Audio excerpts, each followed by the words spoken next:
Bismillahirrahmanirrahim. Assalamualaikum warahmatullahi wabarakatuh. Perkenalkan, saya Rahman Indiarto, NIM 2200181315 atau kuliah pengenalan pola kelas B. Ya, saya di sini mempresentasikan untuk hasil karya saya atau hasil tugas saya di mata kuliah pengenalan pola kelas B yang berjudul Arsitektur CNN untuk klasifikasi detak jantung dengan ekstraksi fitur berbasis transformasi wavelet.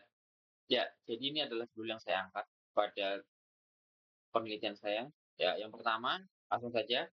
Yang pertama kita menyiapkan import library. Seperti yang sebelumnya dilakukan, mengimport library ini adalah mengimport bekal-bekal yang akan dibawa pada saat penelitian nanti, termasuk model-model yang akan diimplementasikan. Lalu yang nomor dua, akuisisi data. Akuisisi data ini adalah meng menderet atau memanggil dataset pada drive. Kalau saya memanggilnya di drive yang sudah di-download pada Kaggle. Lalu yang nomor tiga, pre-processing. Nah, pre-processing ini terdiri dari beberapa sub. Yang sub pertama 3.1 adalah filtering. Filtering ini menerapkan teknik penyaringan atau untuk menghilangkan draw dari sinyal EKG. Ini untuk output dari filtering, penyaringan sinyal EKG-nya.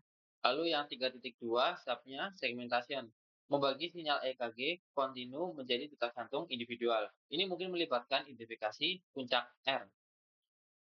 Ya, ini untuk number of segment heartbeat atau detak jantung 10.043. Lalu ketiga 3.3 fitur extraction. Fitur extraction ini atau bisa disebut ekstrak fitur yang relevan dari jantung atau dari detak jantung yang tersegmentasi dan mencakup fitur-fitur statistik, misalnya rata, varians, amplitudo, dan fitur-fitur lainnya berdasarkan transformasi seperti DFT dan DWT. Lalu lanjut, ini untuk bagian segmentasi fiturnya, outputnya, mulai dari sinyal sampai DWT tadi level 4 dan seterusnya. Lalu 3.4 subnya combine and prepare data. Yang dimaksud ini adalah menggabungkan fitur yang diekstraksi dan menyimpankan data untuk pelatihan model dan membaginya menjadi set pelatihan, pengujian, dan penskalaan.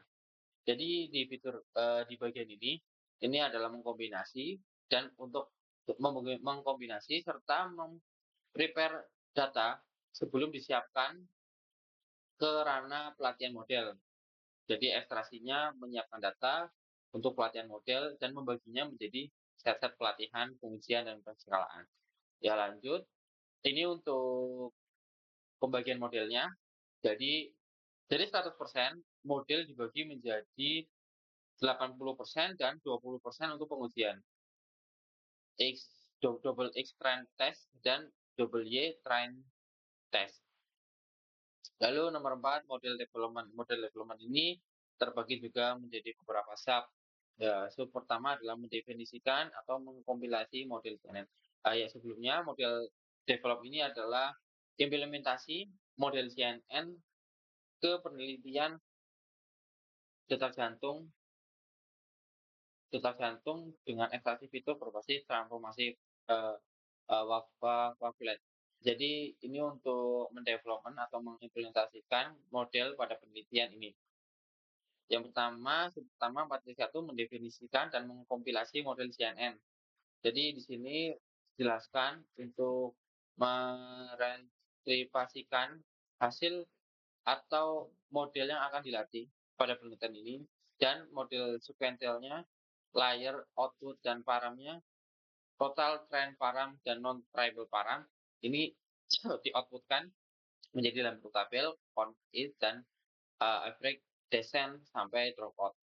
Lalu 4.2 subnya trend the model. Ini adalah model CNN yang berhasil dilatih. Maksudnya trend the model ini adalah pelatihan model CNN di dataset ini. Jadi model CNN yang dilatih untuk penelitian ini secara ininya. Ya kan diambil 20% training data untuk validasi. Jadi 20% training data untuk validasi pelatihan model. Epochnya 10, akurasinya 98,93, bawah 98%. Lalu file akurasinya 99% untuk epoch 10 per 10. 4.3 evaluasi performa model. Ya, jadi di evaluasi performa model ini subnya menggunakan metrik seperti akurasi, presisi, rekal, F1 score, dan confusion metric. Evaluasi performa ini adalah biasanya raport setelah ujian pelatihan itu selesai. Nanti akan direportkan dan akan dievaluasi performanya lagi dengan model dan menggunakan metrik akurasi, presisi, rekal, F1 score, dan confusion metric. Ini adalah perintah untuk evaluasi pada performa model. Tes loss-nya 0,031, tes akurasinya 0,9930 atau 99% untuk penelitian ini dengan CNN. Lalu untuk klasifikasinya, pre, pre, precision-nya ini akurasinya 0,99, recall-nya 100%, F1 score-nya 99%, dan support-nya ini adalah angka dari conversion nilai penelitian. Lalu untuk conversion metriknya, ini kiri adalah true labelnya, lalu bawah adalah prediksi mengenai nilai yang sudah diakurasi pada evaluasi performa. Ya lanjut 4.4 ini adalah visualisasi detak jantung tersegmentasi. Jadi visualisasi detak jantung tersegmentasi ini adalah output yang meliputi amplitudo segmentasi uh, detak jantung itu dan sinyal sinyal EKG yang tadi saya jelaskan di atas. Ya, ini adalah segmentasi 1, segmentasi 2, segmentasi 3, segmentasi 4, dan segmentasi 5. Ini adalah hasil output dari visualisasi detak jantung yang sudah tersegmentasi pada penelitian. Ya, untuk sedikit penjelasan, input dari penelitian ini adalah sinyal EKG yang telah melalui prosesan seperti penyaringan filtering dan segmentasi menjadi detak jantung individual. Fitur-fitur statistik dan berbasis transformasi P-wallet DWT kemudian diekstraksi dari fitur jantung yang tersegmentasi tersebut. Ya, untuk outputnya dari penelitian ini adalah klasifikasi detak jantung yang dihasilkan oleh model CNN berdasarkan fitur-fitur yang diekstraksi. Model akan mengategorikan setiap detak jantung ke dalam kelas-kelas detak jantung yang berbeda. Ya, mungkin sekian dari saya hasil karya tugas saya tentang arsitektur CNN untuk klasifikasi detak jantung dengan ekstraksi fitur berbasis transformasi V-wallet. Ya, Assalamualaikum warahmatullahi wabarakatuh.